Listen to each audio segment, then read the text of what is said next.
ਤੁਸੀਂ ਸੁਣ ਰਹੇ ਹੋ Chawla news network Toronto CNN Toronto. स्वागत है, सत श्री अकाल। मेरे वालों आप जी सारे श्रोते ते दर्शकों में सत श्री अकाल। की हाल चाल ठीक ठाक हो? बड़ी कृपा जी। लो जी, अच्छा किन्नी वोट पोस्ट हुंदी आ पोल हुंदी आ, पता लग जांदा कि इन्ने % वोट पोल होई आ, मतलब एग्जैक्टली चोणां दी प्रतिशत घटण दे बावजूद भी कहंदे कि पिछली वारी नालों वध वोट पे किन्ने हज़ार वध पे दसोगे? देखो जिथे तक वोट की गल है जी, वोट पोल परसेंटेज का जो लगभग पता लग ही जाता जी। पिछली बारी 71.95% ऐसी जी वोट आ 71.95% पोल हुई आ, ते पिछली बारी 70.40% पोल हुई। ਇਹਦਾ मतलब 5.25% वोट जी घट पोल हुई है जिन्नी टोटल वोट बनी सी। ऐसी वोट बनी है टोटल 2,14,99,804। पिछली बार हैगी कि 1,98,89,069।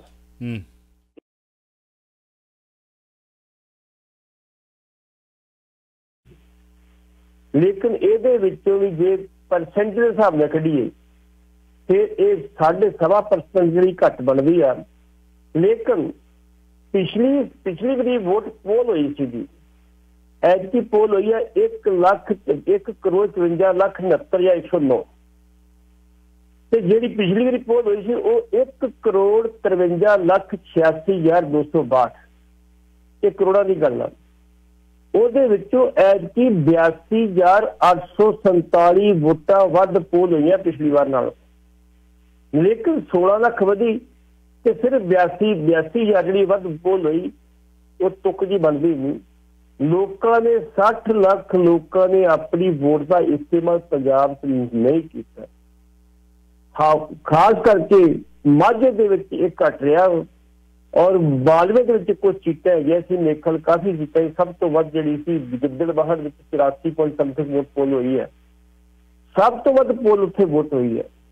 इस तरह होर भी हल्के आ जिथे वध पोल हुई है, लेकिन माझे के बकायदा तौर पर सब तो घट वोट जी अमृतसर वैस्ट तो 53.50 करीब मतलब 55% पोल हुई है। इत्थे सब तो घट वोट इत्थे पोल हुई है।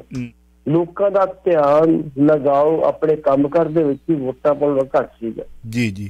पिंडां 'च की हुंदा, पिंडां दे विच बकायदा पता हुंदा लोकां नूं कि ये वोट साडे हक दी है। वो कहंदे जी गड्डी भेज रहे हैं, फटाफट तैयार हो जाओ, गड्डी 'च बैठ के आ जाओ, वोट पा लो। शहरां 'च इहो जी प्रक्रिया कोई चलदी नहीं ते जदों शुरू होगी तो फिर आपे वोट जादी पोल होगी। लेकिन लोगों का इंटरस्ट मैं सोचदा कि बहुता वोटां ते रहा नहीं। लोग सोचते हैं यार सारे इक्को जिहे है, ਜਿਹੜੇ ਮਰਜ਼ੀ ਲੈ ਆਓ ਉਹਨਾਂ ਨੇ ਜਿਹੜਾ ਉਹਨੇ ਗੰਦ ਘੁਲਣਾ ਚਲਾਏ ਜੀ। 90583132090581131320 ਦੋਸਤੋ, ਸਰਦਾਰ ਜਸਬੀਰ ਸਿੰਘ ਜੀ ਪੱਟੀ ਆਪਣੇ ਅੰਦਾਜ਼ ਦੇ ਮਾਲਕ ਨੇ ਔਰ ਤੁਸੀਂ ਸੁਣ ਰਹੇ ਹੋ ਉਹਨਾਂ ਦੀ ਗੱਲਬਾਤ ਨੂੰ। ਉਹਦੇ ਵਿੱਚ ਤੁਸੀਂ ਸਵਾਲ ਕਰਨਾ ਹੈ, ਰਾਈਟ ਨਾਓ ਕੁਐਸਚਨ ਕਰ ਸਕਦੇ ਹੋ 9058131320 9058131320। ਕੀ ਲੱਗਦਾ ਤੁਹਾਨੂੰ ਪੰਜਾਬ ਫਿਰ ਪਤਨ ਤੇ ਖੜਾ ਨਜ਼ਰ ਆ ਰਿਹਾ? ਕਿਸੇ ਨੂੰ ਬਹੁਮਤ? ਜਿੱਥੋਂ ਤੱਕ ਪੰਜਾਬ ਦੀ ਗੱਲ ਹੈ 1972 ਤੋਂ ਲੈ ਕੇ ਪੰਜਾਬ ਦੇ ਵਿੱਚ ਕਦੀ ਵੀ ਹੰਗ ਗਵਰਨਮੈਂਟ ਨਹੀਂ ਬਣੀ। ਪੰਜਾਬ ਦੇ ਲੋਕਾਂ ਨੇ ਜਿਹਨੂੰ ਵੀ ਮਿਹਨਤ ਦਿੱਤਾ ਫਲ ਬੜਾ ਫਲ ਦਿੱਤਾ। ਇਸ ਵਾਰੀ ਹੰਗ ਗਵਰਨਮੈਂਟ ਦੀਆਂ ਕਿਆਸ ਅੜੀਆਂ ਲੱਗ ਰਹੀਆਂ ਨੇ ਕਿਉਂਕਿ ਬਹੁਮਤ ਕਿਸੇ ਨੂੰ ਵਿਖਾਈ ਨਹੀਂ ਦਿੰਦਾ। ਮੈਨੂੰ नहीं पता तुसी ये चर्चा की है या नहीं की। मैं थोड़े थोड़ी जी चर्चा करनी चाहूँगा कि ਜਿਹੜੀਆਂ ਵੱਖ-ਵੱਖ ਜਿਹੜੇ ਸਰਵੇ वाले ਸੀਗੇ सी वोटर ने इन्नी गल कहती कि आप नूं 63 सीटां मिल रही ने, कांग्रेस नूं 45 मिल रही ने ते श्रोमणी अकाली दल नूं 9 मिल रही ने। बाकी तो मैंने पता नहीं श्रोमणी कमेटी ने श्रोमणी अकाली दल 9 कहते उत्थे थोड़ी हजम करना औखा जिहा हुंदा वा। ਜਿਹੜਾ ABP ਦਾ CSBS ਜਿਹੜਾ ਸਰਵੇ ਆ ਉਹਨਾਂ ਨੇ ਕਿਹਾ ਵੀ ਕਾਂਗਰਸ ਨੂੰ 51 ਮਿਲ ਰਹੀਆਂ ਨੇ, ਆਪ ਨੂੰ 41 ਮਿਲ ਰਹੀਆਂ ਤੇ ਸ਼੍ਰੋਮਣੀ ਅਕਾਲੀ ਦਲ ਤੇ ਐਸੋਸੀਏਟ ਨੂੰ 23 ਸੀਟਾਂ ਮਿਲ ਰਹੀਆਂ, ਬੀਜੇਪੀ ਨੂੰ 2 ਮਿਲ ਰਹੀਆਂ ਨੇ। ਜੇ ਅਸੀਂ ਨਿਊਜ਼ MRC ਤੇ ਚੱਲੀਏ, ਉਹ ਕਹਿੰਦੇ ਕਾਂਗਰਸ ਨੂੰ 55 ਮਿਲ ਰਹੀਆਂ ਵਾ, ਆਪ ਨੂੰ 55 ਮਿਲ ਰਹੀਆਂ, ਤੇ ਸ਼੍ਰੋਮਣੀ ਅਕਾਲੀ ਦਲ ਨੂੰ ਸਿਰਫ 7 ਸੀਟਾਂ ਮਿਲ ਰਹੀਆਂ, ਬੀਜੇਪੀ ਦੇ ਖਾਤੇ 'ਚ ਨਹੀਂ। ਤੇ ਫਿਰ ਸਰਕਾਰ ਕਿੱਦਾਂ ਬਣੂ? ਨਹੀਂ, ਉੱਥੇ ਹੋਣਾ ਜੀ। ਜੇ ਟੂਡੇ ਚਨੱਕੇ ਦੀ ਗੱਲ ਕਰ ਲਈਏ, ਉਹ ਕਹਿੰਦੇ 54 ਕਾਂਗਰਸ ਨੂੰ ਮਿਲ ਰਹੀਆਂ, 54 ਆਪ ਨੂੰ ਮਿਲ ਰਹੀਆਂ, ਤੇ 9 ਅਕਾਲੀ ਦਲ ਨੂੰ ਮਿਲ ਰਹੀਆਂ। ਇਸ ਗੱਲ ਨਾਲ ਘੱਟੋ ਘੱਟ ਮੈਂ ਸਹਿਮਤ ਨਹੀਂ ਕਿ ਅਕਾਲੀ ਦਲ ਨੂੰ 9 ਮਿਲਣਗੀਆਂ। ਅਕਾਲੀ ਦਲ ਪਿਛਲੀ ਵਾਰ ਨਾਲੋਂ ਵੱਧ ਸੀਟਾਂ ਲੈ ਕੇ ਜਾਏਗਾ, ਭਾਵੇਂ 1 ਖੜੇ ਤੇ ਭਾਵੇਂ 2 ਖੜੇ, ਇਹ ਨਹੀਂ ਪਤਾ ਕਿੰਨੇ ਖੜਦਾ। ਦੂਸਰੀ ਜੋ ਸਰਵੇ ਆ, ਇਹ ਸਿਰਫ ਐਗਜ਼ਿਟ ਪੋਲ, ਜਦੋਂ ਵੋਟ ਪਾ ਕੇ ਬੰਦਾ ਆਇਆ ਨਹੀਂ ਤੇ ਤੋਂ ਬਾਅਦ ਦੇ ਪਾਇਆ, ਤੇ ਇੱਥੇ ਸਾਡੇ ਇੱਥੇ ਬਟਨ ਦੱਬਦੇ, ਉਹਨਾਂ ਦੇ ਹਿਸਾਬ ਨਾਲ ਕੱਢਦੇ। ਜਦੋਂ ਉਹਦੇ ਨਾਲ ਕੱਢਦੇ ਦਿੰਦੇ, ਉਹਦੇ ਹਿਸਾਬ ਨਾਲ ਕਈ ਵਾਰੀ ਲੋਕੀ ਗਲਤ ਵੀ ਦੇ ਦਿੰਦੇ ਫਿਰਦੇ ਰਹਿੰਦੀ। ਲੇਕਿਨ ਹਾਲਾਤ ਇਹ ਬਣੇ ਪਏ ਨੇ ਕਿ ਆਮ ਆਦਮੀ ਪਾਰਟੀ ਦਾ ਨਾਮ ਬਹੁਤ ਸੀ, ਇਸ ਕੋਈ ਸ਼ੱਕ ਵਾਲੀ ਗੱਲ ਨਹੀਂ। ਆਮ ਆਦਮੀ ਪਾਰਟੀ ਵੀ ਵੇਲੇ ਬਕਾਇਦਾ ਤੌਰ ਤੇ ਇਸ ਵੇਲੇ ਜਿਹੜਾ ਵਾ ਉਹ ਵਿਚਾਰ ਵਟਾਂਦਰਾ ਕਰ ਰਹੇ ਕਿ ਇਹ ਭਾਣਾ ਕੀ ਵਰਤ ਗਿਆ। ਇੱਕ ਤੇ ਕੇਜਰੀਵਾਲ ਦੇ ਇਹ ਇਲਜ਼ਾਮ ਲੱਗੇ ਕਿ ਇਹਦੇ ਅੱਤਵਾਦੀਆਂ ਨਾਲ ਵੱਖਵਾਦੀਆਂ ਨਾਲ ਲਿੰਕ ਨੇ, ਜਿਹੜੇ ਕੁਮਾਰ ਵਿਸ਼ਵਾਸ ਨੇ ਇਲਜ਼ਾਮ ਲਾਏ, ਇਹ ਲੋਕਾਂ ਦੇ ਥੋੜਾ ਪੇਂਡੂ ਖੇਤਰ ਨੂੰ ਪਤਾ ਫਰਕ ਨਹੀਂ ਪੈਂਦਾ, ਸ਼ਹਿਰੀ ਖੇਤਰਾਂ ਤੇ ਅਸਰ ਕਰਦੇ ਨੇ। ਮਾਲਵੇ ਦੇ ਵਿੱਚ ਅਸੀਂ ਸੋਚਦੇ ਸੀ ਕਿ ਇਹਨਾਂ ਨੂੰ ਘੱਟੋ ਘੱਟ 69 ਨੂੰ 40 ਸੀਟਾਂ ਮਿਲਣਗੀਆਂ, ਪਿਛਲੀ ਵਾਰੀ ਕਾਂਗਰਸ ਨੂੰ 40 ਮਿਲੀਆਂ ਸੀ ਜੀ। ਜਿਹੜੀ ਦਲਿਤ ਸੀਟ ਸੀ ਉਹ ਸੀ ਵੀ ਮੈਕਸਿਮਮ ਐਸੀ ਜਿਹੜੀ ਉਹ ਕਾਂਗਰਸ ਨੂੰ ਮਿਲਦੀ ਆ ਸੀ। ਲੇਕਿਨ ਮਾਲਵੇ ਦੇ ਵਿੱਚ ਬਕਾਇਦਾ ਤੌਰ ਤੇ ਵੀ ਉੱਥੇ ਵੀ ਇਹਨਾਂ ਦੀ ਢਿੱਡਰੀ ਥੋੜੀ ਟਾਈਟ ਹੋਈ ਪਈ ਆ। ਉਹ ਕਿਉਂ ਟਾਈਟ ਹੋਈ ਆ? ਪੰਜਾਬ 'ਚ ਕਾਂਗਰਸ ਭਾਵੇਂ ਚੰਨੀ ਸਾਹਿਬ ਦਾਅਵਾ ਕਰੀ ਜਾ ਰਹੇ ਨੇ ਤੇ ਅਸੀਂ ਸਰਕਾਰ ਬਣਾਵਾਂਗੇ, ਆਪ ਨੇ ਦਾਅਵਾ ਨਹੀਂ ਕੀਤਾ ਅਜੇ ਤੱਕ, ਲੇਕਿਨ ਆਪ ਜਿਹੜੇ ਅਨਾਲਿਸਿਸ ਕਰ ਰਹੇ ਆ ਕਿਹੜੀ ਸੀਟ ਤੇ ਸਾਨੂੰ ਕਿੰਨੀਆਂ ਵੋਟਾਂ ਮਿਲੀਆਂ, ਕਿਵੇਂ ਮਿਲੀਆਂ, ਕੀ ਕੀਤਾ, ਜੇ ਕਿਤੇ ਕੁਛ ਖਤਾਈ ਹੋਈ ਤੇ ਕਿਉਂ ਹੋਈ। ਹੁਣ ਤੇ ਫਾਇਦਾ ਕੋਈ ਨਹੀਂ ਕਰਨਾ, ਕਰੀ ਜਾਓ, ਕੀ ਫਰਕ ਪੈਂਦਾ ਉੱਥੇ। ਲੇਕਿਨ ਜੋ ਸਰਵੇ ਕਹਿ ਰਿਹਾ ਉਹਦੇ ਮੁਤਾਬਕ ਪੰਜਾਬ ਦੇ ਵਿੱਚ ਕਿਸੇ ਕਿਸਮ ਦੀ ਕੋਈ ਵੀ ਸਰਕਾਰ ਜਿਹੜੀ ਆ ਪਾਪੂਲਰ ਸਰਕਾਰ ਨਹੀਂ ਬਣ ਰਹੀ, ਬਹੁਤ ਗਿਣਤੀ ਸਰਕਾਰ ਨਹੀਂ ਬਣ ਰਹੀ। ਤਾਂ ਸਰਦਾਰ ਜੇਕਰ ਸਿੰਘ ਮਜੀਠੀਆ ਨੇ ਕਹਿ ਦਿੱਤਾ ਸੀ ਕਿ ਅਸੀਂ ਬਕਾਇਦਾ ਤੌਰ ਤੇ ਚੋਣਾਂ ਤੋਂ ਬਾਅਦ ਭਾਜਪਾ ਨਾਲ ਗੱਠਜੋੜ ਕਰ ਲਵਾਂਗੇ। ਉਹਨਾਂ ਨੇ ਜਵਾਬ ਦਿੱਤਾ, ਮਤਲਬ ਅਕਾਲੀਆਂ ਨੇ ਕਾਟਾ ਮਾਰਤਾ ਵੀ ਬਿਲਕੁਲ ਕੋਈ ਗੱਠਜੋੜ ਨਹੀਂ ਹੋਏਗਾ। ਜੀ ਉਹਨਾਂ ਨੇ ਕਹਿ ਦਿੱਤਾ, ਤੁਹਾਨੂੰ ਪਤਾ ਹੋਏਗਾ ਪਹਿਲੀ ਵਾਰੀ 67 ਸੀਟਾਂ ਤੇ ਜਿਹੜੀਆਂ ਉਹ ਬੀਜੇਪੀ ਇੱਥੇ ਚੋਣ ਲੜ ਰਹੀ ਹੈ, ਨਹੀਂ ਤੇ 23 ਤੋਂ ਕਦੀ ਵਧੇ ਨਹੀਂ ਸੀ, 23 ਮਿਲਦੀਆਂ ਸੀ, 23 ਲੜ ਲਓ ਜੀ। ਤੇ ਬੀਜੇਪੀ ਨੇ ਆਪਣੀ ਪੂਰੀ ਸ਼ਕਤੀ ਝੋਕੀ ਵੀ ਭਾਵੇਂ ਸਾਨੂੰ ਇੱਥੋਂ ਬਕਾਇਦਾ ਤੌਰ ਤੇ ਸੀਟਾਂ ਘੱਟ ਮਿਲਣ, ਲੇਕਿਨ ਸਾਡੀ ਵੋਟ ਪਰਸੈਂਟੇਜ ਵਧਣੀ ਚਾਹੀਦੀ। ਪ੍ਰਧਾਨ ਮੰਤਰੀ ਸਾਹਿਬ ਆਏ, ਇਵਨ ਕਿ ਕੈਪਟਨ ਸਾਹਿਬ ਨੇ ਜਿਹੜੀ ਆਪਣੀ ਰੱਖਿਆ ਦੇ ਲਈ ਆਪਣੀ ਸੀਟ ਦੀ ਰੱਖਿਆ ਦੇ ਜਿਹੜੀ ਰੱਖਿਆ ਮੰਤਰੀ ਬਣਾ ਲਿਆ, ਉੱਥੇ ਰਾਜਨਾਥ ਸਿੰਘ, ਸਾਰੇ ਲੀਡਰ ਆਏ ਪੰਜਾਬ ਦੇ। ਪੰਜਾਬ ਨੂੰ ਐਤਕੀ ਬਹੁਤ ਮਹੱਤਵ ਦਿੱਤਾ ਸਾਰੀਆਂ ਪਾਰਟੀਆਂ ਨੇ, ਰਾਹੁਲ ਆਏ, ਪ੍ਰਿੰਕਾ ਆਈ, ਪ੍ਰਧਾਨ ਮੰਤਰੀ ਸਾਹਿਬ ਆਏ, ਰਾਜਨਾਥ ਸਾਹਿਬ ਆਏ, ਕਿਹੜਾ ਬਸਦਾ ਲੀਡਰ ਨਹੀਂ ਆਇਆ। ਇਸ ਕਰਕੇ ਸਾਰੇ ਆਪਣੇ ਜ਼ੋਰ ਲਾਈ ਜਾ ਰਹੇ ਨੇ, ਲੇਕਿਨ ਹਾਲ ਦੀ ਕੜੀ ਬੀਜੇਪੀ ਨੇ ਕੋਈ ਸੰਕੇਤ ਨਹੀਂ ਦਿੱਤਾ ਕਿ ਅਸੀਂ ਅਕਾਲੀ ਦਲ ਨਾਲ ਕਿਸੇ ਪ੍ਰਕਾਰ ਦਾ ਗੱਠਜੋੜ ਕਰਾਂਗੇ। 9058131320 905 813 1320 ਨੰਬਰ ਹੈ, ਕਾਲ ਕਰ ਸਕਦੇ ਹੋ ਇਸ ਵਕਤ ਤੁਸੀਂ ਅਗਰ ਚਾਹੋ ਤਾਂ, ਕਿਉਂਕਿ ਬਹੁਮਤ ਕਿਸੇ ਨੂੰ ਨਹੀਂ ਮਿਲਦੀ ਆ ਰਹੀ। ਔਰ ਜੋ ਕੈਫੇ ਨੇ ਮਤਲਬ ਸਰਵੇ ਆ ਰਹੇ ਨੇ ਆਪੋ ਆਪਣੇ ਤਰੀਕੇ ਦੇ ਨਾਲ, ਕੋਈ ਕਿਸੇ ਨੂੰ ਜਿਤਾ ਰਿਹਾ, ਕੋਈ ਕਿਸੇ ਨੂੰ ਜਿਤਾ ਰਿਹਾ। ਔਰ ਜਿਹੜੀ ਸੱਚਾ ਸੌਦਾ ਵਾਲਿਆਂ ਨੇ ਅਕਾਲੀ ਦਲ ਦੀ ਮਦਦ ਕੀਤੀ ਹੈ, ਚਲੋ ਅਗਲਿਆਂ ਨੇ ਮੁੱਲ ਤਾਂ ਮੋੜਨਾ ਸੀਗਾ, ਗੁਰੂ ਦੀ ਗੋਲਕ ਵਿੱਚ 70-80 ਲੱਖ ਦੇ ਇਸ਼ਤਿਹਾਰ ਵੀ ਲੱਗੇ, ਖੁੱਲ੍ਹ ਕੇ ਉਹਨਾਂ ਨੇ ਭਾਜਪਾ ਦੀ ਹਮਾਇਤ ਖਬਰਾਂ ਛਪੀਆਂ ਨੇ। ਕੀ ਲੱਗਦਾ ਕਿ ਇਹਦੇ ਨਾਲ ਆਪ ਦਾ ਜਿਹੜਾ ਗਣਿਤ ਆ ਉਹ ਹੇਠੇ ਉੱਤੇ ਹੋ ਸਕਦਾ? ਪਰ ਜੇ ਬਿਲਕੁਲ ਜੇ ਹਾਂ, ਚਲੋ ਹੁਣ ਕਹਿਣਾ ਕੀ, ਚਲੋ ਤੁਸੀਂ ਕਰੋ ਆਪਣੀ ਗੱਲ। ਹਾਂਜੀ ਬਿਲਕੁਲ ਜੀ, ਇਹ ਗਣਿਤ ਉਹਨਾਂ ਦਾ ਬਕਾਇਦਾ ਤੌਰ ਤੇ ਹੇਠਾਂ ਉੱਤੇ ਹੋ ਸਕਦਾ। ਉਹਨਾਂ ਨੂੰ ਪੂਰੀ ਆਸ ਸੀ ਕਿ ਸਾਨੂੰ ਐਤਕੀ 69 ਸੀਟਾਂ ਤੋਂ 40 ਸੀਟਾਂ ਮਿਲ ਜਾਣੀਆਂ ਮਾਨ, ਤੇ ਬਾਕੀ ਸੀਟਾਂ 20 ਸੀਟਾਂ ਜਿਹੜੀ ਇੱਥੋਂ ਅਸੀਂ ਪੰਜਾਬ ਮੱਝ ਤੋਂ ਲੈ ਲੈਣੀਆਂ ਜੀ। ਮੱਝ ਤੋਂ ਬਿਲਕੁਲ ਦੁਰਸਤ ਗੱਲ ਆ। ਇਸ ਵੇਲੇ ਆਪ ਦੀ ਹਾਲਤ ਬਹੁਤ ਚੰਗੀ ਆ। ਅੱਜ ਦੀ ਡੇਟ ਦੇ ਮੁਤਾਬਕ ਜਿਹੜੀਆਂ 11 ਸੀਟਾਂ ਅੰਮ੍ਰਿਤਸਰ ਦੀਆਂ ਹੈਗੀਆਂ ਜ਼ਿਲ੍ਹੇ ਦੀਆਂ, 4 ਤੇ 5 सीटां इस वेले इन्हां दे खाते जांदियां वा आप दे खाते ਜਿਹੜੀ 2017 ਦੇ ਇੱਕ सीट नहीं सी मिली। एक सीट की आस सी बटाले ਜਿਹੜਾ ਗੁਰਪ੍ਰੀਤ ਘੁੱਗੀ लड़िया ਸੀ लेकिन वो भी बड़ी बुरी तरह हार गया। ਹੁਣ ਇਸ ਵੇਲੇ ਉਹ ਸੋਚਦੇ ਸੀ ਕਿ ਸਾਨੂੰ ਮਾਮਲੇ 'ਚ ਬੜਾ ਤਕੜਾ ਹੁੰਗਾਰਾ ਮਿਲਣਾ, ਲੇਕਿਨ ਮੌਕੇ ਤੇ ਆ ਕੇ ਜਿਹੜੀ ਸਾਡੇ ਸੱਤਾ ਸੌਦਾ ਵਾਲੇ ਨੇ ਮਹਾਂਪੁਰਖ उन्होंने सपोर्ट कर दी भाजपा की। नैचर भी करने भी सी, बड़ा तकड़ा परोपकार किया वा। जो उन्होंने पटीशन गई कि भाई इनू किसी परौल को दी है तो बकायदा तौर पर कितना ताम झाम चुक के एडवोकेट जनरल लेके गया कोर्ट के आ देखो जी, आ कानून कहना जी ये तो दिती जी है दिती, कोई खास ही किया, अपनी मर्जी नहीं की। चलो वो फैसला तो हाईकोर्ट ने करना हो। ये उन्होंने कहता कि बीजेपी ने वोटा पा दो, बकाय बीजेपी ने वोटा पा दो तो जिथे बीजेपी का उम्मीदवार ने उत्थे कालियां ने पा दो। एक जगह एक दो जगह से कांग्रेस ने पाइया ने। आप पहला भी गल की थी कि इन्होंने पहला कह दिता कि उपरों हुक्म आया कि वोटा बीजेपी को पा दो, तो इन्हों के कुछ प्रेमियों ने विरोध किया। उन्होंने कहा जी क्यों उन्होंने पा दिए असी उन्होंने वोटा पावांगे जिन्होंने साडी औखे वेले मदद की, भावें किसी भी पार्टी का क्यों ना हो। इस करके उन्होंने अपनी मनमानी की, क्योंकि बाबे का जो जलजिला पहला सी ना जो सब कुछ होंदा सीगा वो जलजिला हुण नहीं हैगा जी, हुण वो जेल च है। इस करके प्रेम भी थोड़े सोचते बाबे ने बाहर आना नहीं होने, असीं उहदे पिछे क्यों लगीए। उन्हें अपनी मर्जी की है। इस करके इन्होंने ये आस थी भी ये वोटां ਜਿਹੜੀਆਂ ਭਾਜਪਾ ਨੂੰ ਪੈ ਰਹੀਆਂ, ਅਕਾਲੀ ਦਲ ਨੂੰ ਪੈ ਰਹੀਆਂ, ਉਹ ਆਪ ਨੂੰ ਵੋਟਾਂ ਪੈਣੀਆਂ ਸੀਗੀਆਂ। ਆਪ ਨੂੰ ਨਾ ਪੈਣ ਕਰਕੇ ਉਹਨਾਂ ਦਾ ਗਣਿਤ ਜਿਹੜਾ ਵਿਗੜਿਆ ਨੇ। ਇਹਦੇ ਨਾਲ ਮੈਂ ਇੱਕ ਖਬਰ ਹੋਰ ਸਾਂਝੀ ਕਰਦਾ ਤੁਹਾਡੇ ਕੋਲ। ਦੀਪ ਸਿੱਧੂ ਦੀ ਡੈਥ ਤੋਂ ਬਾਅਦ ਇੱਕ ਵੇਵ ਬਣੀ ਜੀ, ਨੌਜਵਾਨਾਂ ਨੇ ਉਹਦੇ ਸੰਸਕਾਰ ਤੇ ਵੱਡੀ ਗਿਣਤੀ 'ਚ ਪੁੱਜ ਕੇ ਬਕਾਇਦਾ ਤੌਰ ਤੇ ਜਿਹੜਾ ਸੀ ਉਹ ਨਾਅਰੇਬਾਜ਼ੀ ਵੀ ਕੀਤੀ ਤੇ ਕਿਹਾ ਸਿੱਧੂ ਤੇਰੀ ਪਹਿਰਾ ਦਿਆਂਗੇ ਜੀ ਜੀ। ਆਪਾਂ ਨੇ ਉਦੋਂ ਮੰਚ ਤੇ ਗੱਲ ਕੀਤੀ ਵੀ ਸਵਾਦ ਤਾਂ ਹੁੰਦਾ ਵੀ ਜੇ ਨਾਮ ਦੀ ਚੀਜ਼ ਜਿੱਤੇ ਜਿੱਤ ਕੇ ਦਿਖਾਓ, ਲੇਕਿਨ ਉਸ ਤੋਂ ਬਾਅਦ ਜਿਹੜੀਆਂ ਮੁਹਾਰਾਂ ਸੀ ਨੌਜਵਾਨਾਂ ਨੇ ਉਹ ਮਾਨ ਦੀ ਅਮਰਗੜ੍ਹ ਸੀਟ ਵੱਲ, ਜਿੱਥੇ ਜਿੱਥੇ ਮਾਨ ਦੇ ਉਮੀਦਵਾਰ ਹੋਰ ਖੜੇ ਸੀ ਉਧਰ ਨੂੰ ਮੋੜ ਲਿਆ।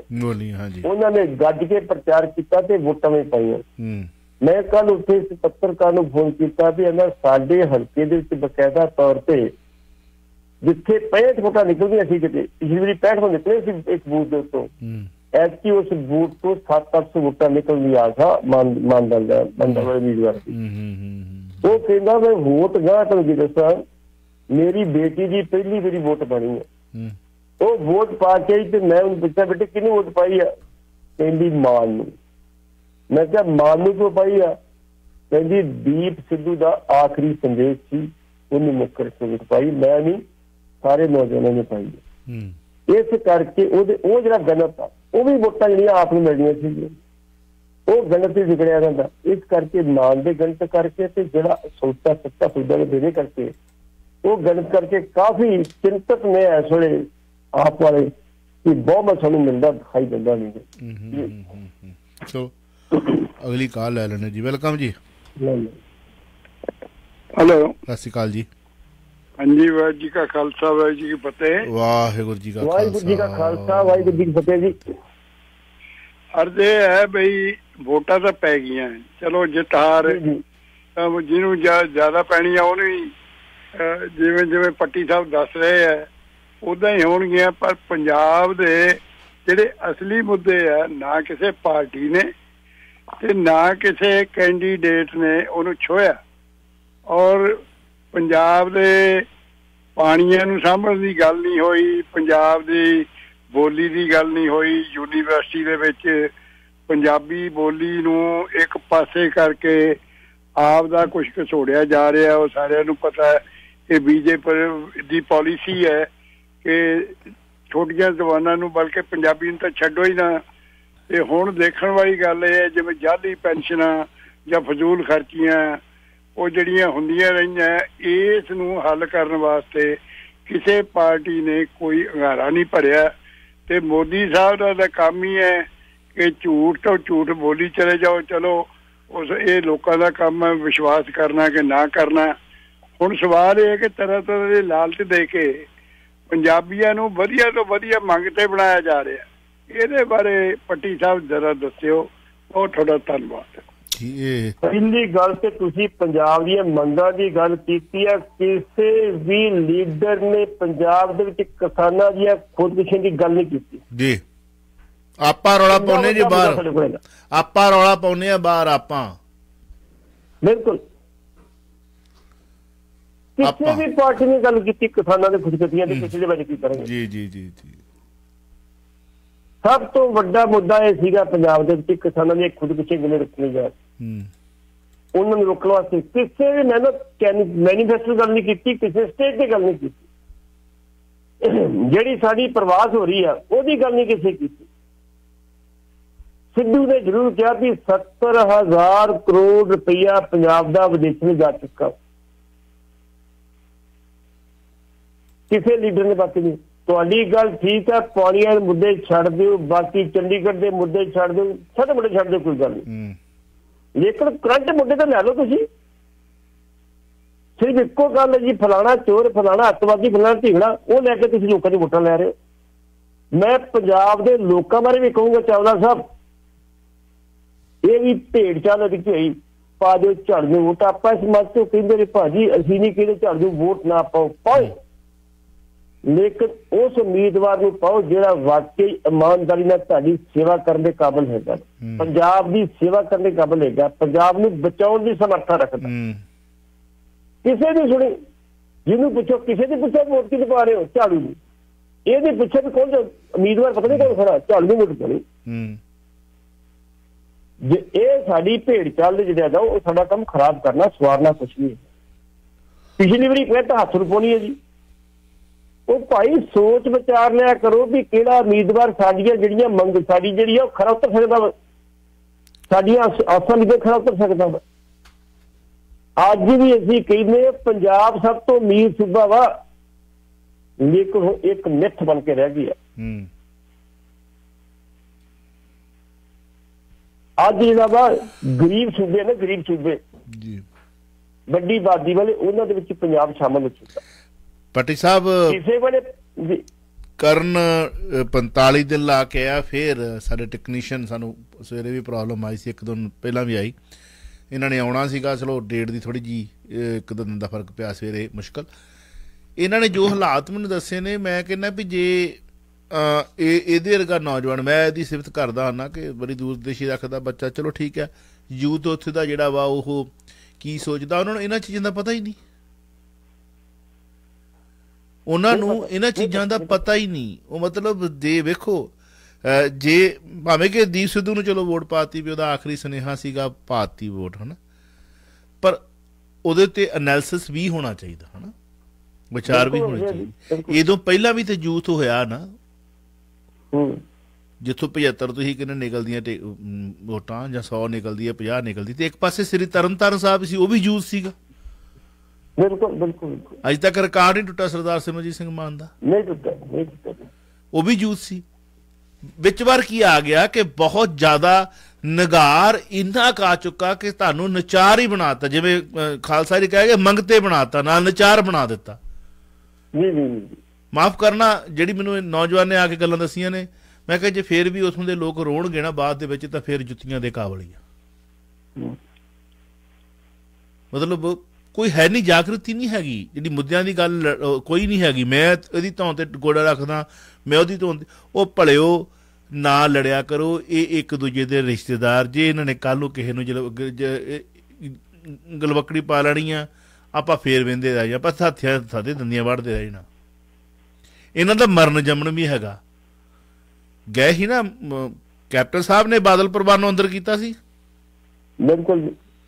ਜਦੋਂ ਸਰਦਾਰ ਪ੍ਰਕਾਸ਼ ਸਿੰਘ ਬਾਦਲ ਧਰਮ ਪਤਨੀ ਪੂਰੇ ਹੁੰਦੇ ਨੇ ਤੇ ਜਾਂਦੇ ਨਹੀਂ ਬਾਦਲ ਆਪਣੇ ਕੈਪਟਨ ਸਾਹਿਬ, ਸਾਰੇ ਗਏ ਜੀ, ਸਾਰੇ ਗਏ, ਸਾਰੇ। ਤੇ ਇੱਥੇ ਜਿਨ੍ਹਾਂ ਦੇ ਪਰਚੀ ਹੋਏ, ਇਹਨਾਂ ਨੇ ਸਾਰੀ ਉਮਰ ਨੇ ਇੱਕ ਦੂਜੇ ਨੂੰ ਬੁਲਾਉਣਾ। ਅੱਜ ਨੇ ਹੁਣ ਵੱਡੇ ਟੁੱਕੇ ਗਏ ਨੇ, ਜਿਨ੍ਹਾਂ ਦੇ ਪਰਚੀ ਹੋ ਗਏ ਨੇ, ਇਹ ਨਹੀਂ ਜਾਣਗੇ, ਉਹ ਗਏ ਜਿਨ੍ਹਾਂ ਵਾਸਤੇ ਇਹਨਾਂ ਨੇ ਸਿਰ ਪੜਵਾ ਲਏ, ਜਾਂ ਜਿਨ੍ਹਾਂ ਦੇ ਕਾਰਨ, ਜਾਂ ਜਿਹੜੇ ਰਾਜ ਨਹੀਂ ਪੂਰਾ ਕਰ ਸਕੇ, ਰਾਜ ਸੇਵਾ ਨਹੀਂ ਕਰ ਸਕੇ, ਜ਼ਿੰਮੇਵਾਰੀ ਪੂਰੀ ਨਹੀਂ ਨਿਭਾ ਸਕੇ, ਉਹਨਾਂ ਦੇ ਰਾਜ ਦੇ ਵਿੱਚ ਚਿੱਟਾ ਵਿਕਿਆ, ਟੀਕੇ ਲੱਗੇ, ਅੱਧੀ ਸਿਰਿੰਜ ਬਾਹਰ ਅੱਧੀ ਅੰਦਰ, ਮੁੰਡੇ ਮਰ ਗਏ, ਮਾਵਾਂ ਦੇ ਪੁੱਤ, ਰੁਜ਼ਗਾਰ ਨਹੀਂ ਮਿਲ ਸਕੇ, ਉਹ ਡਿਊਟੀ ਨਹੀਂ ਨਿਭਾ ਸਕੇ, ਫਿਰ ਵੀ ਉਹਨਾਂ ਮਗਰ ਸਿਰ ਪੜਵਾਉਣ, ਤੇ ਫਿਰ ਸਾਡੇ ਨਾਲੋਂ ਲਾਂਤੀ ਕੌਣ ਆ? ਹੈ ਕਿ ਨਹੀਂ ਹੈ ਗੱਲ? ਬਿਲਕੁਲ ਠੀਕ ਹੈ ਜੀ। ਪਰ ਇਸ ਗੱਲ ਦਾ ਵਜਨ ਨਹੀਂ ਨਾ ਹੈਗਾ, ਇਸ ਗੱਲ ਦਾ ਵਜਨ ਨਹੀਂ ਹੈ। ਇਹ ਗੱਲ ਕਿਹਨੇ ਕਹੀ ਹੈ? ਚਾਵਲੇ ਨੇ ਕਹੀ ਹੈ। ਇੱਥੇ ਕੋਈ ਬਰਾੜਾਂ ਦਾ ਪੁੱਤ ਚਾਹੀਦਾ, ਇੱਥੇ ਕੋਈ ਸੰਧੂਆਂ ਦਾ ਮੁੰਡਾ ਚਾਹੀਦਾ, ਇੱਥੇ ਕੋਈ ਸਿੱਧੂ ਚਾਹੀਦਾ, ਇੱਥੇ ਕੋਈ ਰੰਧਾਵਾ ਚਾਹੀਦਾ, ਇੱਥੇ ਕੋਈ ਕੰਗ ਚਾਹੀਦਾ। ਮੇਰਾ ਭਾਣਜਾ ਉਹਦੇ ਮਗਰ ਸੰਧੂ ਲੱਗਦਾ, ਉਹ ਸਾਰਾ ਪਿੰਡ ਹੀ ਸੰਧੂ ਲਾਈ ਫਿਰਦੇ। ਮੈਂ ਕਿਹਾ ਸ਼ਾਇਦ ਫਤਿਆਬਾਦ ਦੇ ਵਿੱਚ ਸੰਧੂ ਲੱਗਦਾ ਹੁੰਦਾ ਤਾਂ ਸ਼ਾਇਦ ਗੱਲ 'ਚ ਬੜਾ ਵਜਨ ਹੋਣਾ ਸੀਗਾ। ਸਾਡੇ ਲਾਗੇ ਇੱਕ ਪਿੰਡ ਆ ਕੰਗ ਕੱਲਾ, ਉਹ ਸਾਰੇ ਕੰਗ ਹੀ ਲਾਈ ਫਿਰਦੇ ਆ। ਬਿਲਕੁਲ ਜੀ, ਬਿਲਕੁਲ। ਹਾਂ, ਇਹ ਵਜਨ ਮਤਲਬ ਗੱਲ ਤੇ ਹੈ ਕਿ ਵੀ ਇਹਨਾਂ ਮਗਰ ਸਿਰ ਨਾ ਪੜਵਾਓ। ਯੂਥ ਨੂੰ ਉਹੀ ਕਹਿਣਾ ਚਾਹੁੰਦੇ ਆ ਕਿ ਆਪਣੀ ਸੋਚ ਨੂੰ ਬਰਕਰਾਰ ਰੱਖੋ, ਸੋਚ ਨਾ ਮਰਨ ਦਿਓ। ਜੇ ਸੋਚ ਤੁਹਾਡੀ ਮਰ ਗਈ, ਤੁਸੀਂ ਅੱਜ ਵੀ ਗੁਲਾਮ, ਕੱਲ ਵੀ ਗੁਲਾਮ, ਪਰਸੋਂ ਵੀ ਗੁਲਾਮ, ਤੇ ਗੁਲਾਮ ਹੀ ਰਵਾਂਗੇ। ਬਿਲਕੁਲ ਜੀ। ਹੁਣੇ ਮੈਂ ਇੱਕ ਆਰਟੀਕਲ ਪੜ੍ਹ ਰਿਹਾ ਸੀ, ਮਤਲਬ ਰੂਸ ਵਾਲਾ, ਹਾਂਜੀ, ਉਹਦੇ 'ਚ ਮੈਂ ਕਿਹਾ ਵੀ ਜਿਹੜੀਆਂ ਵੀ ਦੁਨੀਆ ਦੀਆਂ ਲੜਾਈਆਂ ਹੋਈਆਂ ਹਮੇਸ਼ਾ ਜਰ ਜੋਰੂ ਜ਼ਮੀਨ ਵਾਲੀਆਂ ਹੋਈਆਂ ਨੇ। ਤੇ ਗੁਰੂ ਨਾਨਕ ਮਹਾਰਾਜ ਤੋਂ ਲੈ ਕੇ ਗੁਰੂ ਗੋਬਿੰਦ ਸਿੰਘ ਕਲਗੀਧਰ ਪਿਤਾ ਤੱਕ ਲੜਾਈਆਂ ਵਿਚਾਰਾਂ ਦੀਆਂ ਵੀ ਹੋਈਆਂ। ਗੁਰੂ ਨਾਨਕ ਮਹਾਰਾਜ ਦੀ ਵਿਚਾਰਾਂ ਦੀ ਲੜਾਈ, ਬਿਲਕੁਲ ਜੀ। ਗੁਰੂ ਨਾਨਕ ਮਹਾਰਾਜ ਦੇ ਵੇਲੇ ਵੀ ਸ਼ਹੀਦ ਹੋਏ ਨੇ, ਹੋਏ ਨਹੀਂ ਹੋਏ ਭਾਈ ਜੱਟੂ ਜੀ? ਉਦੋਂ ਬਾਅਦ ਗੁਰੂ ਅਰਜਨ ਦੇਵ ਜੀ ਮਹਾਰਾਜ ਆ ਗਏ, ਗੁਰੂ ਅੰਗਦ ਦੇਵ ਜੀ, ਗੁਰੂ ਤੇਗ ਬਹਾਦਰ ਸਾਹਿਬ, ਤੇਗ ਦੇ ਧਨੀ ਗੁਰੂ ਹਰਗੋਬਿੰਦ ਸਾਹਿਬ ਜੀ। ਸ਼ਹਾਦਤਾਂ ਹੋਈਆਂ ਕਿ ਨਹੀਂ ਹੋਈਆਂ? ਹੋਈਆਂ, ਸ਼ਹੀਦੀਆਂ ਹੋਈਆਂ। ਲੜਾਈ ਕਾਹਦੀ ਸੀਗੀ? ਇਨਸਾਨੀਅਤ ਵਾਸਤੇ, ਹੱਕਾਂ ਵਾਸਤੇ, ਕਿਹਦੇ ਵਾਸਤੇ? ਮਨੁੱਖਤਾ ਵਾਸਤੇ। ਆਹ ਜਿਹੜੀਆਂ ਲੜਾਈਆਂ ਨੇ ਇਹ ਤਾਂ ਜਰ ਜੋਰੂ ਜ਼ਮੀਨ ਵਾਸਤੇ ਨੇ, ਔਰ ਸਾਡੇ ਦੇਸ਼ ਦਾ ਗਵਾਹ ਹੈ ਕਿ ਜਰ ਜੋਰੂ ਜ਼ਮੀਨ ਵਾਸਤੇ ਲੜਾਈਆਂ ਹੋਈਆਂ। ਮੇਰੇ ਵੀਰ ਦਾ ਫੋਨ ਆਇਆ, ਕਹਿੰਦੇ ਚਾਵਲਾ ਜੀ ਬੜੀ ਦੂਰ ਦੀ ਗੱਲ ਸੁੱਟ ਜਾਂਦੇ ਹੋ। ਉਹ ਮੈਂ ਕਿਹਾ ਮੈਂ ਸੁੱਟ ਤੇ, ਮੈਂ ਆਫ ਦੀ ਵੀ ਕਿਹਾ ਮੈਂ ਸੁੱਟ ਤੇ ਮੈਂ ਜਾਣਾ ਆ, ਉਹ ਮਗਰ ਬਰਾੜ ਨਹੀਂ ਲੱਗਾ। ਮੈਂ ਕਿਹਾ ਹੱਸਣ ਲੱਗ ਪਿਆ, ਮਤਲਬ ਕਹਾਣੀ ਇਹ ਹੈ ਕਿ ਜਦੋਂ ਤੁਸੀਂ ਗੁਲਾਮ ਹੀ ਰਹਿਣਾ, ਗੁਲਾਮ ਵਾਲੀ ਬਿਰਤੀ ਬਣਾ ਲੈਣੀ ਹੈ, ਵੋਟਾਂ ਪਾ, ਪੈਸੇ ਲੈ ਕੇ ਵੋਟਾਂ, ਤੁਸੀਂ ਉਹ ਕਹੇ ਨਾ ਚਾਂਦੀ ਦੀ ਜੁੱਤੀ। ਪੱਟੀ ਸਾਹਿਬ ਨੇ ਕਿਹਾ ਵਾ, ਜੇ ਕਿਸੇ ਹੋਰ ਨੇ ਕਿਹਾ ਹੁੰਦਾ ਤਾਂ ਚਾਂਦੀ ਦੀ ਜੁੱਤੀ ਵਾਲੀ ਗੱਲ ਬੜੀ ਹਾਈਲਾਈਟ ਹੋਣੀ ਸੀ। ਅਗਲੀ ਕਾਲ ਲੈ ਲਈਏ, ਸਵਾਲ ਲੈ ਲਈਏ। ਸੌਦਾ ਸਾਧ ਵਾਲੇ ਰਾਮ ਰਹੀਮ ਦੀ ਫਰਲੋ ਲੈ ਕੇ ਜਿਹੜੀ ਗੱਲ ਤਾਂ ਵੈਸੇ ਕਰ ਲਈ ਅਸੀਂ, ਪਰ ਮੈਨੂੰ ਟੈਕਸ ਵੀ ਆਇਆ। ਪਰ ਮਜੀਠੀਆ ਲੰਡੂ ਹੈ, ਲੰਡੂ ਇਹ ਵੇਖੋ, ਮੈਨੂੰ ਸਮਝ ਲੱਗਦੀ ਕਿ ਬਿਆਨ ਕਿਹੋ ਜਿਹੇ ਦਿੰਦੇ ਨੇ ਜੀ। ਔਰ ਚੋਣਾਂ ਦੀ ਵਧੀ ਤੇ ਨੇਕੀ ਤੇ ਸੱਚ ਤੇ ਝੂਠ ਦੀ ਲੜਾਈ ਲੜੀ ਹੈ, ਸਿੱਧੂ ਨੇ ਕਿਹਾ। ਇੱਥੇ ਕਰ ਲਓ ਗੱਲ, ਫਿਰ ਆਪਣੇ 3 ਮਿੰਟ ਨੇ ਆਪਾਂ ਵਾਈਂਡ ਅਪ ਕਰਨਾ ਜੀ। ਪਹਿਲੀ ਗੱਲ ਤੇ ਜਿਹੜੀ ਮਜੀਠੀਆ ਤੇ ਜਿਹੜੇ ਆਪਣੇ ਮਾਨਯੋਗ ਸਿੱਧੂ ਸਾਹਿਬ ਸੀ, ਇਹ ਵੇਰਕਾ ਬੂਥ ਤੇ ਇਕੱਠੇ ਹੋਏ। ਉਹ ਬੂਥ ਤੋਂ ਬਾਹਰ ਨਿਕਲ ਰਹੇ ਸੀ, ਇਹ ਐਂਟਰ ਕਰ ਰਹੇ ਸੀ। ਜਦੋਂ ਛੋਟੇ ਜਿਹੇ ਗੇਟ ਤੇ ਐਂਟਰ ਹੋਏ, ਆਮੋ ਸਾਹਮਣੇ ਹੋਏ ਕਿ ਸਿੱਧੂ ਨੇ ਮਜੀਠੀਆ ਨੇ ਪੁੱਛਿਆ, ਹਾਂਜੀ ਸਿੱਧੂ ਸਾਹਿਬ ਕੀ ਹਾਲ? ਠੀਕ ਠਾਕ। ਜਵਾਬ ਨਹੀਂ ਦਿੱਤਾ, ਉਹ ਸਿਰ ਲਾ ਸਕਤੀ। ਕੁਝ ਸਕਿੰਟ, 4-5 ਸੈਕਿੰਡ ਦੀ ਉਹ ਵੀਡੀਓ। ਅੱਛਾ, ਉਹਨੇ ਬੁਲਾਇਆ, ਉਹ ਆਪਣੇ ਬਾਹਰ ਚਲੇ ਗਏ, ਉਹ ਅੰਦਰ ਚਲੇ ਗਏ। ਜਦੋਂ ਸਿੱਧੂ ਸਾਹਿਬ ਬਾਹਰ ਆਏ ਨੇ, ਜਦੋਂ ਮਜੀਠੀਆ ਸਾਹਿਬ ਨੂੰ ਪੁੱਛਿਆ, ਇਹਨਾਂ ਨੇ ਕਹਿੰਦੇ ਜੀ ਸ਼ਿਸ਼ਟਾਚਾਰ ਦੇਖੋ, ਇਲੈਕਸ਼ਨ ਇੱਕ ਵੱਖਰੀ ਗੱਲ ਹੈ, ਸਾਡੇ ਆਪਸੀ ਸੰਬੰਧ ਵੱਖਰੀ ਗੱਲ ਹੈ, ਇਹੋ ਜਿਹੀ ਕੋਈ ਗੱਲ ਨਹੀਂ, ਸਾਡੀ ਕੋਈ ਜਾਤੀ ਦੁਸ਼ਮਣੀ ਨਹੀਂ, ਸਿਆਸੀ ਲੜਾਈਆਂ ਚੱਲਦੀਆਂ ਨਹੀਂ, ਇਹਦੀ ਕੋਈ ਗੱਲ ਨਹੀਂ, ਦੇਖ ਲਓ। ਉਹ ਇੰਨੀ ਗੱਲ ਕਹਿ ਕੇ ਚਲੇ ਗਏ। ਤੇ ਜਦੋਂ ਸਿੱਧੂ ਸਾਹਿਬ ਬਾਹਰ ਆਇਆ ਤੇ ਉਹਨਾਂ ਨੇ ਇੱਕ ਪੱਤਰਕਾਰ ਪਿੱਛੇ ਭੱਜਾ ਤੇ ਉਹਨੂੰ ਪੁੱਛਿਆ ਕਿ ਮਜੀਠੀਆ ਸਾਹਿਬ ਨੂੰ ਲੱਗੇ ਤੇ ਕੀ ਕਿਹਾ ਉਹਨਾਂ ਨੇ? ਉਹ ਕਹਿੰਦਾ ਲੰਡੂ ਆ, ਲੰਡੂ ਆ, ਲੰਡੂ, ਲੰਡੂ ਆ, ਲੰਡੂ ਨਾਲ ਦਾ ਕਮਰਾ ਪਿੱਛੇ ਕੀਤਾ ਤੇ ਗਾ ਨਿਕਲ ਗਿਆ। ਮਤਲਬ ਕਹਿਣ ਤੋਂ ਭਾਵ ਆ ਵੀ ਇੰਨਾ ਕੁਛ ਹੋਣ ਦੇ ਬਾਵਜੂਦ ਵੀ ਤੁਸੀਂ ਸਟੇਜਾਂ ਤੋਂ ਮਾਫੀਆਂ ਮੰਗ ਚੁੱਕੇ ਹੋ ਕਿ ਹਲਕੇ ਦੇ ਲੋਕੋ ਮੈਨੂੰ ਮਾਫੀ ਦੇ ਦਿਓ, ਮੈਂ ਤੁਹਾਡੀਆਂ ਜਿਹੜੀਆਂ ਅਸੀਂ ਕਦਰਾਂ ਕੀਮਤਾਂ ਦੇ ਖਰਾ ਨਹੀਂ ਉਤਰ ਸਕਿਆ, ਤੁਹਾਡੀਆਂ ਆਸਾਂ ਉਮੀਦਾਂ ਦੇ ਖਰਾ ਨਹੀਂ ਉਤਰ ਸਕਿਆ, ਮੈਨੂੰ ਮਾਫੀ ਦੇ ਦੇਵੇ। ਜੇ ਕਿਤੇ ਮਜੀਠੀਆ ਅੱਗੇ ਨਾ ਹੁੰਦਾ, ਨੱਕ 'ਚ ਦਮ ਬਕਾਇਦਾ ਤੌਰ ਤੇ ਨਾ ਆਉਂਦਾ ਤੇ ਮਾਫੀ ਸ਼ਾਇਦ ਨਾ ਮੰਗੇ। ਲੋਕਾਂ ਕੋਲ ਮੰਗੀ, ਵਰਕਰਾਂ ਕੋਲੋਂ ਮੰਗੀ, ਸਮਰਥਕ ਕੋਲੋਂ ਮੰਗੀ, ਤੇ ਫਿਰ ਉਹੀ ਕਹਿੰਦੇ ਹੁੰਦੇ ਆ ਰਹਿਣ ਦਿਓ,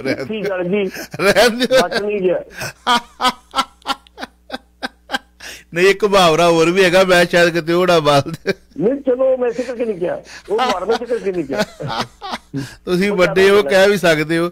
ਅੱਛਾ ਗੱਲ ਇਹ ਆ ਪੱਟੀ ਸਾਹਿਬ ਕਿ ਕਾਲਾਂ ਸਾਰੀਆਂ ਫਲੈਸ਼ ਹੋ ਰਹੀਆਂ ਨੇ, ਪਰ ਮੈਂ ਖੇਮਾ ਦਾ ਜਾਚਕਾਂ ਕਰਨ ਆਈ ਐਪਰੀਸ਼ੀਏਟ ਕਰਨਾ ਚਾਹੁੰਦਾ ਕਿ ਅੱਜ ਹੀ ਮੁੰਡਾ ਸਵੇਰੇ ਲੈਂਡ ਕੀਤਾ, ਨਹੀਂ ਤੇ ਜੱਟ ਜੱਫਾ ਜਿਹੜਾ 45 ਦਿਨਾਂ ਬਾਅਦ ਉੱਠਣ ਨਹੀਂ ਦਿੰਦਾ, ਕਿਉਂਕਿ ਅਸੀਂ ਵੀ ਜਦੋਂ ਆਉਂਦੇ ਆ ਨਾ ਤੇ ਸਾਨੂੰ ਨੀਂਦ ਨਹੀਂ ਜਿਹੜੀ ਆ ਉਹ ਜਾਣ ਦਿੰਦੀ, ਬਸ ਸਾਡਾ ਪੂਰਾ ਗੜਚ ਕਰ ਲੈਂਦੀ ਹੈ ਨਾ। ਚਲੋ ਨੌਜਵਾਨ ਅਜੇ 18-19 ਸਾਲ ਦਾ ਗੱਭਰੂ ਆ ਤੇ ਉਹਦੀ ਸਰੀਰ ਅਜੇ ਉਹ ਲੜ ਰਿਹਾ ਆਪਣਾ, ਤੇ ਮੈਂ ਓਵਰ ਟਾਈਮ ਨਹੀਂ ਲਾਉਣਾ ਅੱਜ, ਤੇ ਇਸ ਕਰਕੇ ਆਪਾਂ ਖੇਮਾ ਦੇ ਜਾਚਕਾਂ ਸਾਰੇ ਸਰੋਤਿਆਂ ਕੋਲੋਂ ਤੇ ਆਪਾਂ ਸਵੇਰੇ ਮਿਲਣਾ। ਹਾਂਜੀ, ਤੇ ਸਵੇਰੇ ਆਪਾਂ ਗੁੱਡ ਮਾਰਨਿੰਗ ਸ਼ੋਅ ਦੇ ਵਿੱਚ ਫੇਰ ਗੱਲਬਾਤ ਕਰਨੀ ਆ। ਮੈਂ ਅੱਜ ਜ਼ਿਆਦਾ ਕਾਲਾਂ ਨਹੀਂ ਲੈਣੀਆਂ, ਇੱਕ ਕਾਲ ਲਾਸਟ ਲੈ ਲੈਣੇ ਆ ਤੇ ਇੱਕ ਅੱਧਾ ਮਿੰਟ ਹੀ ਆ ਆਪਣੇ ਕੋਲ। ਹਾਂਜੀ ਵੈਲਕਮ ਜੀ, 30 ਸੈਕਿੰਡ ਦਾ ਕੁਐਸਚਨ ਕੁਇਕਲੀ ਕੀ ਕਹਿਣਾ ਚਾਹੁੰਦੇ ਹੋ? ਕੀ ਨਾਮ ਤੁਹਾਡਾ ਵੀਰ ਜੀ? ਮੇਰਾ ਨਾਮ ਜਸਬੀਰ ਸਿੰਘ। ਭਾਜੀ ਕੀ ਸਵਾਲ ਹੈ ਕੁਇਕਲੀ? ਹਾਂਜੀ ਹਾਂ ਜਸਵੀਰ ਸਿੰਘ ਜੀ, ਸਤਿ ਸ੍ਰੀ ਅਕਾਲ। ਤੁਹਾਨੂੰ ਵੀ ਸਤਿ ਸ੍ਰੀ ਅਕਾਲ ਜੀ। ਹੁਣ ਮੇਰਾ ਸਵਾਲ ਤੇ ਸਸ਼ੋ ਪੈਨ ਚ ਪੈ ਗਿਆ। ਚਲੋ ਗੁੱਡ ਮਾਰਨਿੰਗ ਕਰ ਲਿਓ, ਸਵੇਰੇ ਕਰ ਲਿਓ। ਮੋਟੇ ਤੌਰ ਤੇ ਮੈਂ ਪੁੱਛ ਕਹਿ ਦਿੰਦਾ ਹੁਣ, ਜਿਹੜਾ ਪਾਣੀਆਂ ਦਾ ਜਿਹੜਾ ਮਸਲਾ ਆ, ਚਲੋ ਉਹ ਤੇ ਬਹੁਤ ਇੰਪੋਰਟੈਂਟ ਮਸਲਾ ਆ। ਉਹ ਤੋਂ ਬਿਨਾਂ ਤਾਂ ਪਾਣੀ ਤਾਂ ਸਾਡਾ ਯਾਨੀ ਪੈਟਰੋਲ ਤੋਂ ਵੀ ਮਹਿੰਗਾ ਜਿਹਨੂੰ ਆਪਾਂ ਕਹਿ ਲਈਏ ਉਹ ਆ। ਸਾਡੇ ਕੋਲ ਪਾਣੀ ਦੀ ਐਡੀ ਵੱਡੀ ਦਾਤ ਸੀਗੀ ਜਿਹੜੀ ਬਰਬਾਦ ਹੋਈ ਆ, ਉਹਦੇ ਬਾਰੇ ਕੋਈ ਧਿਆਨ ਨਹੀਂ ਦੇ ਰਿਹਾ, ਬੜਾ ਅਪਸੈਟਿੰਗ ਆ। ਤੇ ਮੈਂ ਹੁਣ ਇੱਕੋ ਹੀ ਗੱਲ ਪੁੱਛਣੀ ਚਾਹੁੰਦਾ ਵੀ ਭਗਵੰਤ ਸਿੰਘ ਮਾਨ ਚੀਫ ਮਿਨਿਸਟਰ ਅਗਲਾ ਬਣੇਗਾ ਕਿ ਨਹੀਂ? ਜੀ ਮੈਨੂੰ ਤਾਂ ਲੱਗਦਾ ਕਿ ਉਹ ਬਣੇਗਾ, ਦੱਸ ਦੇਣਾ। ਚਲੋ ਇਹਦੇ ਬਾਰੇ ਆਪਾਂ ਗੱਲ ਅਸੀਂ ਕਰ ਚੁੱਕੇ ਹਾਂ ਜੀ ਕਰ ਚੁੱਕੇ ਆਪਾਂ ਸਕਿਪ ਕਰ ਦਿੰਦੇ ਜੀ। ਚਲੋ ਆਪਾਂ ਨਹੀਂ ਰਿਪੀਟ ਕਰਾਂਗੇ। ਪੱਟੀ ਸਾਹਿਬ ਜਿਹੜੀ ਪਾਣੀਆਂ ਦੀ ਗੱਲ ਕੀਤੀ ਆ, ਰੂਸ ਦਾ ਤੇ ਯੂਕਰੇਨ ਦਾ ਮਸਲਾ ਕੀ ਆ? ਜਲ ਮਾਰਗ। ਆਉਣ ਵਾਲੇ ਦਿਨਾਂ ਦੇ ਵਿੱਚ ਲੜਾਈਆਂ ਇਹੋ ਹੋਣੀਆਂ ਨੇ। ਪੁੱਤਨ ਕਹਿੰਦਾ ਕਿ ਮੈਂ ਟਲਣਾ ਨਹੀਂ, ਆਪਣੇ ਫਿਊਚਰ ਵਾਸਤੇ ਲੜਾਈ ਲੜ ਰਿਹਾ, ਤੇ ਅਸੀਂ ਆਪਣੇ ਫਿਊਚਰ ਵਾਸਤੇ ਗੁਲਾਮ ਹੋ ਰਹੇ ਆ। ਗੁਲਾਮ ਜਿਹੜਾ ਬੰਦਾ ਸ਼ਰੇਆਮ ਕਹਿ ਰਿਹਾ ਕਿ ਦਿੱਲੀ ਦਾ ਪਾਣੀ ਦੇ ਹੱਕ ਹੈ, ਹਰਿਆਣਾ ਟੱਪਦਾ ਨਹੀਂ ਪਾਣੀ ਦੇ ਮਸਲੇ ਤੇ ਬਦਲ ਜਾਂਦਾ, ਤੇ ਅਸੀਂ ਫਿਰ ਵੀ ਗਾਲਾਂ ਖਾ ਲਾਂਗੇ। ਕੱਢੀ ਚਲੋ ਤੁਸੀਂ ਸਾਨੂੰ ਗਾਲਾਂ ਕਿ ਅਸੀਂ ਇਹ ਗੱਲ ਕਿਉਂ ਕਰਦੇ ਆ। ਆਮ ਆਦਮੀ ਪਾਰਟੀ ਵਾਲੇ ਮੈਂ ਕਹਿਣਾ ਚਾਹੁੰਦਾ ਕੱਢ ਲਓ, ਪਰ ਜੇ ਤੁਸੀਂ ਵਾਕਈ ਪੰਜਾਬ ਮਦਈ ਹੋ, ਪੰਜਾਬੀ ਬੋਲਦੇ ਹੋ, ਤੇ ਇਹ ਗੱਲ ਨੂੰ ਕਿਤੇ ਧਿਆਨ ਨਾਲ ਸੋਚਿਓ ਕਿ ਪਾਣੀਆਂ ਦੇ ਮਸਲਿਆਂ ਦੇ ਉੱਤੇ ਤੁਹਾਡੇ ਨਾਲ ਖੜਨ ਵਾਲਾ ਕਿਹੜਾ ਬੰਦਾ ਆ। ਕੋਈ ਵੀ ਲੀਡਰ ਦਿਖਾਈ ਦਿੱਤਾ ਤੁਹਾਨੂੰ ਹੁਣ ਤੱਕ? ਲੋ ਭੱਟੀ ਸਾਹਿਬ ਬਿਲਕੁਲ ਜੀ, ਬਿਲਕੁਲ ਬਿਲਕੁਲ ਠੀਕ ਹੈ। ਖੂਨ ਦੀਆਂ ਨਦੀਆਂ ਵਹਾ ਲਈਆਂ ਤੁਸੀਂ, ਆਪਣੇ ਧੀਆਂ ਪੁੱਤ ਭੈਣਾਂ ਦੀਆਂ ਬੇਅਦਬੀਆਂ ਕਰਾ ਲਈਆਂ, ਦਰਬਾਰ ਸਾਹਿਬ ਢਾਹ ਗਿਆ ਤੁਹਾਡਾ, ਦਿੱਲੀ ਦੇ ਵਿੱਚ ਤੁਹਾਨੂੰ ਚੁਣ ਚੁਣ ਕੇ ਸ਼ਹੀਦ ਕੀਤਾ ਗਿਆ, ਧੀਆਂ ਭੈਣਾਂ ਨਾਲ ਬੇਅਦਬੀ ਕੀਤੀ ਗਈ, ਤੁਹਾਡੇ ਧਨ ਦੌਲਤ ਜਗੀਰਦਾਰ ਸਾਰੀ ਲੁੱਟੀ ਗਈ। ਪਾਣੀ ਦਾ ਮਸਲਾ ਹੀ ਸੀਗਾ। ਕੀ ਅਨੰਦਪੁਰ ਸਾਹਿਬ ਦਾ ਮਤਾ ਅੱਧਿਆਂ ਨੂੰ ਤਾਂ ਪਤਾ ਹੀ ਨਹੀਂ ਹੁੰਦਾ ਜਿਹੜੇ ਗਾਲਾਂ ਕੱਢਣ ਵਾਲੇ। ਬਿਲਕੁਲ ਬਿਲਕੁਲ ਕੱਢੀ ਜਾਓ, ਸਾਨੂੰ ਕੋਈ ਫਰਕ ਨਹੀਂ ਪੈਂਦਾ, ਪਰ ਅਸੀਂ ਇਹੋ ਜਿਹੇ ਵਿਸ਼ੇ ਦੇ ਉੱਤੇ ਮੈਂ ਬਹੁਤ ਘੱਟ ਚੈਲੰਜ ਨਾਲ ਕਹਿੰਦਾ ਨਾ ਕੱਢ ਲਓ ਇਹ ਕਿਉਂਕਿ ਮੈਂ ਜੇ ਪੰਜਾਬੀ ਆ ਨਾ, ਜੇ ਮੈਂ ਪੰਜਾਬ ਦੇ ਪ੍ਰਤੀ ਹਾਂ, ਮੈਂ ਆਪਣੇ ਭਰਾਵਾਂ ਦੀ ਜਿਹੜੇ ਸ਼ਹਾਦਤ ਦੇ ਚੁੱਕੇ ਨੇ, ਚਾਹੇ ਬੱਸਾਂ ਚੋਂ ਕੱਢ ਕੇ ਹਿੰਦੂ ਭਾਈਚਾਰੇ ਦੇ ਸੀ, ਚਾਹੇ ਉਹ ਸਿੱਖ ਭਾਈਚਾਰੇ ਦੇ ਬੈਕਾਂ ਦੇ ਵਿੱਚ ਬੇਦੋਸ਼ੇ ਮਾਰੇ ਗਏ, ਚਾਹੇ ਉਹ ਕੋਈ ਵੀ ਆ। ਈਵਨ ਦੋ ਦਰਬਾਰ ਸਾਹਿਬ ਦੇ ਅਟੈਕ ਤੋਂ ਬਾਅਦ ਭੰਗੜਾ ਪਾਉਣ ਵਾਲੇ ਵੀ ਨੇ, ਬੱਚਿਆਂ ਨੇ, ਉਹਨਾਂ ਦੇ ਨੇ ਵੀ ਪਾਣੀ ਪੀਣਾ ਪੰਜਾਬ ਦਾ ਹੀ। ਮੈਂ ਉਹਨਾਂ ਦਾ ਵੀ, ਉਹਨਾਂ ਦੀ ਮਾਨਸਿਕਤਾ ਤੇ ਵੀ ਹੱਸਦਾ ਹੈ, ਕਹਿੰਦਾ ਕਿ ਤੁਸੀਂ ਜੇ ਇਸ ਵਿਸ਼ੇ ਤੇ ਗੱਲ ਕਰਦੇ ਸਾਨੂੰ ਗਾਲ ਕੱਢੀ ਤੇ ਕੱਢੋ। ਲਾਲਾ ਜੀ ਨੂੰ ਪਛਾਣੋ, ਜਿਹੜੀ ਵੀ ਪਾਰਟੀ ਉਹਨੂੰ ਪਛਾਣੋ ਕਿ ਤੁਹਾਡੇ ਪਾਣੀਆਂ ਵਾਸਤੇ ਕੁਝ ਹੈ। 2 ਘੜੀ ਪਾਣੀ ਨਾ ਮਿਲੇ ਜ਼ਿੰਦਗੀ ਖਤਮ ਹੋ ਜਾਂਦੀ ਆ। ਬਿਲਕੁਲ ਪੱਟੀ ਸਾਹਿਬ ਲਈਏ ਫਿਰ ਆ ਗਿਆ। ਠੀਕ ਹੈ, ਸਤਿ ਸ਼੍ਰੀ ਅਕਾਲ। ਸਵੇਰੇ 9 ਵਜੇ ਮਿਲਦੇ ਆ ਜੀ। ਸਤਿ ਸ਼੍ਰੀ ਅਕਾਲ। ਤੁਸੀਂ ਸੁਣ ਰਹੇ ਹੋ Chawla news network Toronto CNN Toronto.